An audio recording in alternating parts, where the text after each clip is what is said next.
नमस्कार विद्यार्थी मित्रांनो, मी Shubham Vitthalrao Sakhare, second year BMS student. आजच्या व्हिडिओमध्ये आपलं स्वागत करीत आहोत. तर आज बऱ्याच विद्यार्थ्यांनी मला असा प्रश्न विचारला होता की सर, आमच्या युनिव्हर्सिटी एक्झामला 4 महिने राहिले आहेत, तर मी कसा अभ्यास करावा जेणेकरून मी पास होईल. असे बी काही विद्यार्थी होते जे म्हणले सर आम्ही वर्षभर अभ्यास वगैरे केला आहे, पण आम्हाला कसं वाटतं शेवटी आता 4 महिने राहिले, शेवटचं कसं असलं पाहिजे बाबा, की अभ्यास कसा करावा शेवटचा आणि कसं करून पास होईल. आणि असे काही विद्यार्थी होते ज्यांनी असं म्हणले की सर मी वर्षभर असं काहीच अभ्यास नाही केला, थोडाफार मला येतंय थोडं बेसिक, आणि काही जण म्हटलेत की मला काही बेसिक पण येत नाही, पण माझा अभ्यास वगैरे नाही, पण मला ऑल क्लिअर होऊन पुढं पास व्हायचं आहे. अशा विद्यार्थ्याकरिता आजचा हा व्हिडिओ मी घेऊन आलो आहे. तर बरेच विद्यार्थी म्हटलेत की सर 4 महिन्यात जी माझी UT आहे, युनिव्हर्सिटी एक्झाम आहे, ती क्लिअर होईल का जर मी व्यवस्थित वगैरे अभ्यास केला. तर तुमचं काय मत आहे याच्यावर, काय होईल बाबा. तर मी म्हणतो हो, 4 महिने म्हणजे आज खूप मोठा वेळ आहे आणखी तुमच्याकडे अभ्यासाला वगैरे, कारण की ह्या वेळेमध्ये खूप तुमच्यामध्ये स्वतःचं काय तुमच्यात बदल होऊन तुम्ही अभ्यास वगैरे छान केला तर तुमची युनिव्हर्सिटीची एक्झाम एकदम उत्तम अशा चांगल्या मार्कने तुम्ही पास होऊन ऑल क्लिअर होतात, हे मी तुमची गॅरंटी देतो. कारण की 4 महिने हा खूप मोठा वेळ आहे तुमच्याकडे आणखी अभ्यास करायला, कारण की वर्ष तुमचं आणखी वायाला गेलं नाही आहे, तुमच्या हातात आणखी संधी आहे तुम्ही अभ्यास करून पुढच्या वर्गात जाण्याची. तर आणखी आता 2 नंबरचा क्वेश्चन आपल्याला विचारला होता की सर आमच्या कॉलेजमध्ये आता सध्याला आम्हाला जर्नल दिले सोबत, जर्नल दिलेत वगैरे, आता सगळ्यांना जर्नल वगैरे असतं, तर जर्नल सोबत माझं कम्प्लिशन करता करता अभ्यास करता येईल का मी काय कसं करू, अगोदर जर्नल अभ्यास करू म्हणजे सॉरी जर्नलचा अगोदर जर्नल लिहू का मग माझं मी सेल्फ स्टडीला वेळ देऊ. तर हे बघ बाळा, कसं आहे की तुम्हाला जर्नल वगैरे सबमिशन असेल कॉलेजमध्ये सुरू सध्याला, की आपले सगळे जर्नल लिहिणे सुरू असतील, बऱ्याच कॉलेजमध्ये सबमिशन बी झाले असतील आणि काही कॉलेजमध्ये अनेक जर्नल लिहितच असतील विद्यार्थी, काही जणांना आणखी जर्नल मिळतील आता या कालावधीमध्ये लिहायला आणि सबमिशन करायला. अशा विद्यार्थ्यांनी काय करायचं, समजा आता तुमचे जर PA वगैरे एक्झाम असतील, तुम्ही जर्नलच्या सोबत तुमचा अभ्यास बी सुरू ठेवायचा काही, आणि PAचा वगैरे अभ्यासक्रम बी करायचा आहे. आणि असे विद्यार्थी असतील की ज्यांची जर्नल वगैरे थोडेफार राहिले, तर अशा विद्यार्थ्यांनी काय करायचं, जर्नल वगैरे आजवर पूर्ण कंप्लीट घेऊन टाकायचे आणि सबमिशन करून टाकायचे. आणि थोड्या दिवसात म्हणजे मोजक्या दिवसात तुम्ही असं जर्नल वगैरे सबमिशन करून तुम्ही तुमच्या युनिव्हर्सिटीच्या अभ्यासासाठी वेळ काढू शकता, म्हणजे अभ्यासाला सुरुवात करू शकता. लवकर तुमची जर्नल वगैरे संपवायची तुम्हाला लिहून वगैरे, आणि तुम्हाला ते सबमिशन वगैरे करून तुमच्या युनिव्हर्सिटीच्या अभ्यासाला लागायचे. 3 नंबरचा क्वेश्चन विचारला होता, सर 4 महिन्यात स्टडी कसा करावा. आता काही विद्यार्थी म्हणले होते की सर स्टडी कसा करावा, 4 महिने राहिलेत कसं राहिलं. तर आपल्या 4 महिने कोणकोणते नेमके सांगतो. आपली 23 मार्च 2025ला BMSची युनिव्हर्सिटी फर्स्ट इयरची एक्झाम वगैरे आहे, त्यामध्ये सगळेच असणार आहेत. ज्या विद्यार्थी बॅक वगैरे लागले आहेत ते विद्यार्थी पण तुमच्या सोबत असणारे, जे फ्रेशर असणारे, जे नुकतेच देणारे असे विद्यार्थी सुद्धा आहे 2025ची मार्चमध्ये एक्झाम वगैरे देणार आहेत. त्या विद्यार्थ्यांना कसं की डिसेंबर 1 महिना आहे, जानेवारी, फेब्रुवारी आणि मार्चचे पण किती 22 दिवस वगैरे धरले, तर आपण जवळपास हे काउंट जर वगैरे केलं तर 4 महिने धरून चालूया. तर 4 महिने नाहीत पण 4 महिने काउंट धरून चालूया. यामध्ये अभ्यास कसा करायचा आपल्याला, की यामध्ये अगोदर तुमचा जर ज्याचा वर्षभरापासून जो अभ्यास करून आला असेल विद्यार्थी, ज्याचा वर्षभरापासून चांगले श्लोक वगैरे पाठ आहे, अभ्यास वगैरे झालेला आहे, तर अशा विद्यार्थ्यांकरिता पहिल्यांदा त्यांनी काय करायचं आहे की डिसेंबर महिन्यामध्ये, आपला जो हा डिसेंबर महिना, ह्या महिन्यामध्ये तुमचं जे रिमेनिंग पार्ट राहिलाय, काय राहिलंय, आता काही विद्यार्थी असतील की त्यांचं अॅनाटॉमीमध्ये नाही का नर्वस सिस्टीम वगैरे पार्ट राहिला असेल, CNS वगैरे राहिला असेल, त्यांना सेन्सरी ऑर्गन वगैरे राहिले असेल, एक्सरे सिस्टम राहिला असेल, बरंचसं काही राहिलं असेल, काही आयुर्वेदिक पोर्शन वगैरे राहिलं असेल, काही पदार्थ विज्ञानचे काही चॅप्टर वगैरे आणखी ते केले नसतील, काही संस्कृत आणखी पाठ वगैरे त्यांना येत नसेल, ह्या डिसेंबर महिन्यामध्ये तुम्ही पूर्ण शिकून घ्यायचे. नवीन तुम्हाला जे करायचं ते डिसेंबर महिन्यामध्ये करायचं. आणि पुढचं जे जानेवारी फेब्रुवारी महिना असेल, हे 2 महिने, त्यामध्ये तुमचं जे मागं तुम्ही वर्षभर अभ्यास वगैरे केलाय त्याचं छानपैकी तुम्हाला पूर्ण रिवाईज वगैरे करायचं, त्याचे नोट्स वगैरे तुम्ही पुन्हा वाचून काढायचे, पुन्हा ते पाठांतरावर भर द्यायचे, पुन्हा ते श्लोक जे पाठ केले असेल ते पुन्हा ते श्लोकचे तुम्हाला काय करायचं, रीड आउट करायचे, म्हणजे तुमच्या डोळ्याकडून घालायचे आणि छानपैकी ध्यानात ठेवायचे आणि लिहून प्रॅक्टिस वगैरे करायची. जे तुमचे जुने झाले होते वगैरे, तुम्ही वर्षभर पाठ केले ते श्लोक, ते अभ्यास वगैरे करायचा आहे. आणि ह्या 2 आणि शेवटच्या मार्च महिन्यामध्ये असेल त्यामध्ये तुम्ही मागचे प्रिव्हियस इयरचे क्वेश्चन पेपर काढून त्यावर अभ्यास करू शकतात. हे झालं वर्षभरात ज्यांनी विद्यार्थ्यांना अभ्यास केलाय. पण असे काही विद्यार्थी आता ज्यांनी वर्षभर कोणत्याच विषयाला हात नाही लावलेला, त्यांना नेमकं काय अभ्यास करावा आता हे कळणार नाही. तर त्या विद्यार्थ्यांना ज्यांना 4 महिने राहिले, त्यांनी अभ्यास वर्षभर काहीच पुस्तकाला वगैरे हात वगैरे लावला नाही, अशा विद्यार्थ्यांकरिता काय की त्यांनी आता सुरुवातीपासून बेसिकपासून लागणे त्यांनी काय करायचं प्रत्येक विषयाची ब्ल्यूप्रिंट आपल्याला हे घ्यायची. तुम्ही म्हणता ना सर काय जर विद्यार्थी ब्ल्यूप्रिंट काय कुठे, तर आपल्या ह्या युट्यूब चॅनलवर मध्ये तुम्हाला डिस्क्रिप्शन बॉक्समध्ये बी मिळून जाईल ब्ल्यूप्रिंट वगैरे. त्यामध्ये ब्ल्यूप्रिंट म्हणजे तिथं मिळून जातील तुम्हाला. तर प्रत्येक विषयाची ब्ल्यूप्रिंट म्हणजे पेपर पॅटर्न कसा असणार आहे, की कोणत्या टॉपिक आपले एलएक्यूला विचारले जाणार आहे, कोणत्या टॉपिक एसक्यूला विचारले जाणार आहे, कोणत्या टॉपिकवर आपल्याला एमसीक्यू विचारले जाणार आहे, हे प्रत्येक आपल्या ब्ल्यूप्रिंटमध्ये दिलेलं असतं. पेपरमध्ये NCISM ने ऑलरेडी दिलेलं आहे. तर आपण जर फॉर एक्झाम्पल म्हणत गेले तर आपलं रचना शरीरमध्ये आपल्याला ब्ल्यूप्रिंटमध्ये दिलेलं आहे की एम्ब्रोलॉजी म्हणजे गर्भशरीर आपल्याला 10 मार्कला एलएक्यूला दिलेला आहे टॉपिक हा. आणि त्यामध्ये आपण सुरुवातीला एलएक्यूचे टॉपिक तुम्ही कव्हर करू शकतात. अगोदर एलएक्यूचे म्हणजे एम्ब्रोलॉजी वगैरे झालं, गर्भशरीर त्याचे मासन मासिकचे श्लोक वगैरे, गर्भची व्याख्या वगैरे, त्यानंतर शुक्र आर्त वगैरे, हे असे एलएक्यूचे टॉपिक तुम्ही अगोदर ब्ल्यूप्रिंटमध्ये पाहून कव्हर करायचे. आणि त्यानंतर मग झालं तुम्ही एसक्यूकडे जाऊ शकतात, म्हणजे जेणेकरून तुमचे हाय वेटेजचे टॉपिक अगोदर क्लिअर होते. हाय वेटेजमधूनच तुमचे जे एसक्यूचे टॉपिक आहेत ते पण क्लिअर होऊन जातील, म्हणजे जेणेकरून तुमचा पूर्ण अभ्यास इझी वेने होऊन जाईल. आणि तुम्हाला एक शेवटी कळल की जो टॉपिक तुमचा झालाय त्याला तुम्ही टिक मार्क वगैरे केलं की तुमचा किती टॉपिक क्लिअर झालेत, किती मार्काचा अभ्यास तुमचा झालाय आणि किती मार्काचा अभ्यास राहिला आणखी तुम्हाला करायचा, हे तुमच्या डोळ्यापुढे असेल आणि तुमचा इझी वेने अभ्यास होऊन जाईल.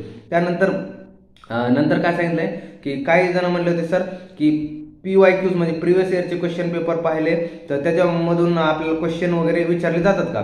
आता तुम्ही जर जुने प्रिव्हियस इयरचे आपले BMSc युनिव्हर्सिटी एक्झामचे क्वेश्चन पेपर वगैरे पाहिले तर तुम्हाला बरेचसे क्वेश्चन रिपीट झालेले दिसतात आणि होतात ते एक्झाममध्ये.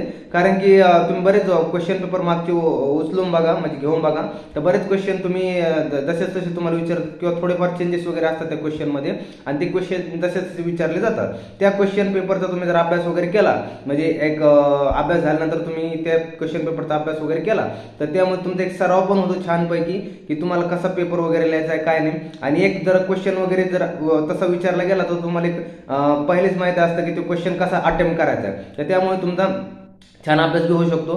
त्यामुळे बरेच क्वेश्चन वगैरे रिपीट तर होतात, पण त्यामुळे तुम्ही अभ्यासासोबत क्वेश्चन पेपरच्या प्रिव्हियस इयरच्या क्वेश्चन पेपरचा पण अभ्यास केला पाहिजे. काही विद्यार्थी म्हटले सर संस्कृतचा काही स्टडी नाहीये, असा विद्यार्थ्यांना प्रश्न सर संस्कृतचा काही स्टडी नाही पण 4 मंथमध्ये ह्या ज्या वेळ आहे आपल्या पेपरचा त्यामध्ये माझं अभ्यास वगैरे होईल का किंवा माझा संस्कृत विषय ऑल क्लिअर होईल का. तर ह्याचं माझं उत्तर असेल की हो होतो. कारण की तुम्ही जर मनापासून जर अभ्यास वगैरे केला तर तुमचा हा इझी वेने टॉपिक तुमचा हे सब्जेक्ट क्लिअर होऊन जातो. त्यामुळे तुम्हाला काय करावं लागतं अगोदर की संस्कृतसाठी अगोदर बेसिक पासून तुम्हाला सुरुवात करावं लागते. बेसिक पासून कसं म्हणणं अगोदर वर्ण वगैरे, त्यानंतर झालं माहेश्वर सूत्र वगैरे, त्यानंतर पुढे गेलं उपसर्ग वगैरे पाठ करावं लागते. उपसर्ग वगैरे गेले तुम्ही त्यांच्यानंतर मग पुढे जर गेले तर शब्दरूपाने वगैरे तुम्हाला यायला लागेल. त्यानंतर धातुरूपाने वगैरे पाठ करावं लागेल. धातुरूपाने वगैरे झालं तर त्याच्यानंतर तुम्हाला सोपं जाईल. मग हाय वेटेजचे टॉपिक येतील, मग तुमच्याकडे संधी येईल, कारक येईल, समास येईल. हे जर तुम्ही असे टॉपिक वगैरे करीत गेला तर तुमचा इझी वेने असा सब्जेक्ट हा क्लिअर होईल. त्यानंतर काय म्हटलं पुढं 7वं होतं की सर पदार्थ विज्ञान आम्हाला हार्ड वाटते. हे बघ बाळा, आता माझं उत्तर काय असेल, पदार्थ विज्ञान हा सब्जेक्ट खरंच हार्ड वगैरे नाहीये. तसा तो तुम्ही कसं आहे की त्याला तुम्ही समजून घेतलाय मनातून की सर हा विषय हार्ड आहे, पण तो विषय काही एवढा हार्ड वगैरे नाही, सब्जेक्ट काही हार्ड नाहीये.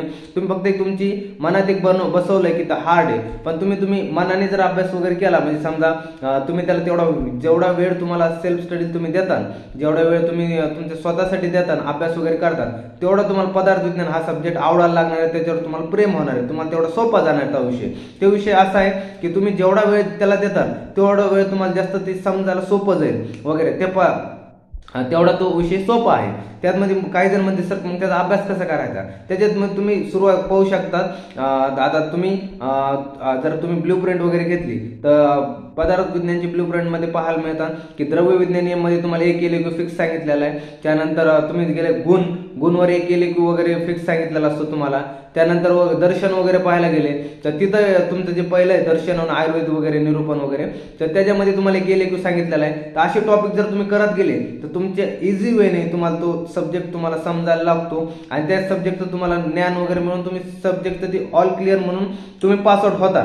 जर तुम्ही डायरेक्शनने डायरेक्शनने अभ्यास करताल तर इझी वेने तुमचा सब्जेक्ट क्लिअर होईल. जर विदाउट डायरेक्शनने जर अभ्यास करताल तर तो विषय क्लिअर काढायला अवघड होईल. आता काही जण म्हणतील सर डायरेक्शन म्हणजे काय, आता काय कसं काय नाही. हे बघा म्हणा, आता तुम्हाला जर माहिती आहे कुठं तरी जायचंय, समजा तुम्हाला एका डोंगरावरती जायचंय आणि तुम्हाला नुसतं सांगितलं डोंगराच्या पायथ्याशी तुम्ही उभा, तुम्हाला जर म्हटलं की डोंगराच्या जर कडेने जाऊन जर वर डोंगर चढताल तर तुम्हाला इझी वेने तुम्ही डोंगर चढताल आणि तुम्हाला जर माहितच नाही रस्ता वगैरे काय आहे म्हणून, तर तुम्ही काट्याकुपाट्यातून कुठून पण जाता, काट्याकुपाट्यात काही झालं पुढे तुम्हाला काही पण येऊ शकतं. त्या काट्याकुपाट्यात तुम्हाला जर डायरेक्शनच माहित नाही डोंगर कसे चढायचे तर तुम्ही डोंगर कधीच चढू शकणार नाही. त्यामुळे डायरेक्शन तुम्हाला रस्ता तुम्हाला माहिती पाहिजे की कोणत्या वेने अगोदर जायचं. अगोदर तुम्हाला अभ्यास करताना तुम्हाला स्वतःच ठरवायचं की मला कशा वेने अभ्यास करायचा आहे, मी कसा अभ्यास करू, मी कोणत्या वेने अभ्यास करू जेणेकरून माझा विषय क्लिअर होईल, जेणेकरून मला रिव्हिजन करायला वेळ मिळेल, जेणेकरून मी स्वतःच्या नोट्स काढेल, जेणेकरून मी काढलेले नोट्स मग पुन्हा वाचेल, जेणेकरून मी प्रिव्हियस इयरचे जे क्वेश्चन पेपर आहे त्यांचा अभ्यास करेल. असं तुम्हाला स्वतःच ठरवायचंय तुम्हाला काय करायचंय, कसा अभ्यास करायचा. काय जणांत म्हणणं होतं सर आता श्लोक पाठ करावे का. आता हे बघा तुम्हाला कसं आहे की आता वेळ खूप कमी राहिलेला वगैरे आहे सध्याला, त्यामध्ये तुम्ही श्लोक पाठ करायचे आहेत. पण कोणते श्लोक पाठ करायचे आहेत, आता समजा मी एक फॉर एक्झाम्पल सांगतो की क्रियाशरीर वगैरे जर तुम्ही हे क्रियाशरीर सब्जेक्ट वगैरे घेतला तर त्या सब्जेक्टमध्ये कसं आहे की आपला वात पित्त कफ आपल्याला फिक्स एक असतो वात पित्त कफवर. तर वात पित्त कफ मधील तुम्ही श्लोक करण्याची तुम्हाला की वात पित्त कफ तर यांची श्लोक करण्याची, त्यामुळे तुम्हाला माहिती हे फिक्स क्वेश्चन येणार आहे. तर अशा टॉपिक जिथं तुम्हाला माहिती इथं फिक्स क्वेश्चन येणार म्हणजे येणार आहे, तर अशा टॉपिकची तुम्हाला श्लोक पाठ करून जायचे जेणेकरून तुम्हाला चांगले मार्क मिळते पेपरमध्ये. त्यानंतर काय की वातपित्त कफ झाले, धातू सारता वगैरे झाली, त्यानंतर धातूचे वृद्धिक्षेत्र जे आपले सप्तधातू आहेत, सप्तधातूचे तुम्हाला श्लोक पाठ करणं म्हणजे पाठ करण्याचे जे सप्तधातू तुम्ही जर श्लोक पाठ वगैरे केले तर तुमची इझी वेने तुम्हाला जास्त एखादा जर धातू जर इलेक्युल आला, कोणता बी एक धातू जर इलेक्युल आला वगैरे तर तुम्ही इझी वेने चांगल्या मार्कने तुम्ही तो एलक्यू अटेम्प्ट करू शकता. तुम्हाला चांगले एलक्यू ते मार्क मिळणार आहेत जर तुम्ही श्लोक वगैरे पाठ केले आणि तिथं जर लिहिले. त्यानंतर काय आणखी रायटिंग स्पीड मॅटर करते का, काही जणांचं असं बी म्हणणं होतं सर रायटिंग स्पीड वगैरे मॅटर करते. हो, एक आहे की आपली एक्झाम 3 आवर्समध्ये असणार आहे आपल्याला आणि 3 आवर्समध्ये आपल्याला ज्याची रायटिंग स्पीड जास्त असणार आहे त्याला खूप फायदा होणार आहे की त्या रायटिंग स्पीडमध्ये त्याला सगळे क्वेश्चन वगैरे अटेम्प्ट करून येता येणार आहे आणि अटेम्प्ट केलेल्या क्वेश्चनला चांगले मार्क मिळणार आहे. पण एक आहे रायटिंग स्पीड सोबत तुम्हाला चांगलं तुमचा हस्ताक्षर वगैरे म्हणजे तुमचं हँड रायटिंग बी मॅटर करते. एखाद्याला नसते स्पीड आहे पण अक्षर काही ओळखू येत नाही तर अशाला मार्क मिळणं थोडं कठीण जातं. आणि ज्याची रायटिंग स्पीड सोबत हँड रायटिंग बी चांगली त्याला मार्क युजली चांगले मिळतात. कारण रायटिंग स्पीडची जर तुमची आता काही जण म्हणतील सर माझी रायटिंग स्पीड नाही एवढी बरोबर, मला 10-15 मिनिट लागतात एक पेज लिहायला. हे बघ बाळा, एवढं जर लागत असेल तर तुला तुझ्या रायटिंग स्पीडवर खूप काम करावं लागेल. कारण की आणखी वेळ आहे रायटिंग स्पीडवर काम करायला. जेवढी जास्त तुमची स्पीड असेल चांगली आणि त्याच्यासोबत हँड रायटिंग पण चांगली पाहिजे तुम्हाला की जेणेकरून तुम्हाला 3 तासामध्ये आपल्याला पूर्ण 4 एलक्यू आणि 8 एसक्यू अटेम्प्ट करून एमसीक्यू तुम्हाला अटेम्प्ट करून पूर्ण पेपर अटेम्प्ट करायचा आहे ह्या 3 आवर्समध्ये. त्यामुळे तुम्हाला चांगले writing speed plus hand writing या दोन्ही गोष्ट पेपरमध्ये खूप मॅटर करतात. त्यानंतर काय म्हटलं होतं काय सर मी नुसतं मॉडर्न मला सोपं जातंय आणि मी मॉडर्न करून पास होईल का.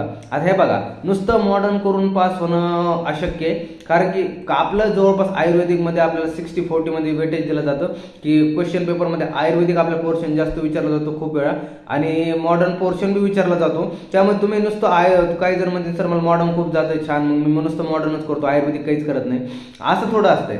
तुम्ही जर आयुर्वेदिक प्लस मॉडर्न दोन्ही करता ह्या दोन्हीचा अभ्यास करता तर तुम्हाला खूप चांगले मार्क मिळतील त्या विषयामध्ये आणि तुमचा तो विषय इझी वेने चांगला वेने तुमचा क्लिअर होईल. जर तुम्ही नुसतं मॉडर्न करता तर मॉडर्न करून तुमचा विषय क्लिअर व्हायला थोडा अवघड जाईल.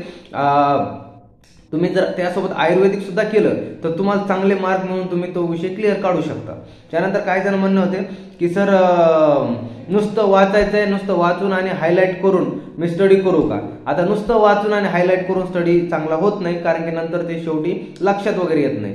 त्यासोबत तुम्हाला काय करायचं जर तुम्ही स्टडी करताय तुम्हाला ते एखादा टॉपिक तुम्ही स्टडी केलाय, समजा तुम्ही नी जॉईंट वगैरे स्टडी केलाय तर न्यू जॉईंटचा स्टडीमधून बुकमधून वाचलं वगैरे त्यानंतर हायलाईट वगैरे केलं की काय बाबा काय नाही. त्यानंतर तुम्हाला स्वतःचे सेल्फ नोट वगैरे काढायचे की सेल्फ नोट्स काढून तुम्हाला ते काढायचे आणि तुमच्या हँडरायटिंगमध्ये स्वतःच्या हस्ताक्षरमध्ये वगैरे हँडरायटिंगमध्ये तुम्हाला नोट्स वगैरे काढायचे जेणेकरून तुम्हाला जर जेव्हा तुम्ही रिव्हिजन वगैरे करतात त्यावेळेस तुम्हाला ते लक्षात येईल आणि तुम्हाला ते जास्त टाइमपर्यंत मेमरीमध्ये रिटेन होईल. होईल, जास्त काळापर्यंत तुमच्या डोक्यात ते राहील आणि तुम्ही पेपरमध्ये छानपैकी लिहून येऊ शकता. स्वतःच्या नोट्स स्वतः जर लिहिता तर तुम्हाला ते खूप फायदा देतील, कारण की दुसऱ्याच्या नोट्स त्याच्या असतात आणि त्या नोट्समुळे तुम्हाला जास्त लक्षात राहणार नाही. जर तुम्ही स्वतःच्या हँडरायटिंगमध्ये लिहिता तर तुम्हाला जास्त वेळ तुमच्या ते ब्रेनमध्ये रिटेन वगैरे राहील तुम्हाला, आणि त्यानंतर तुम्हाला स्वतःच्या नोट्स तुम्हाला रिव्हिजन म्हणून स्वतःला काम होईल. शेवटला जेव्हा तुमचा पेपर वगैरे अगोदर असेल त्यामध्ये पेपर गॅपमध्ये जेव्हा पेपरमध्ये 2 पेपरमध्ये जेव्हा गॅप वगैरे असतो त्या पेपरच्या आदल्या दिवशी वगैरे, तर तुम्हाला तुमच्या नोट्समधून तुम्ही पट तुमचे रिव्हिजन होऊन जाईल वगैरे. त्यानंतर वगैरे तुमचे काही जर क्वेश्चन वगैरे असेल तर तुम्ही कॉमेंट सेक्शनमध्ये सांगू शकता, ज्याच्यावर आपण आणखी व्हिडिओ आणू शकतो. तर चालतंय, भेटू नवीन व्हिडिओमध्ये. तोपर्यंत धन्यवाद.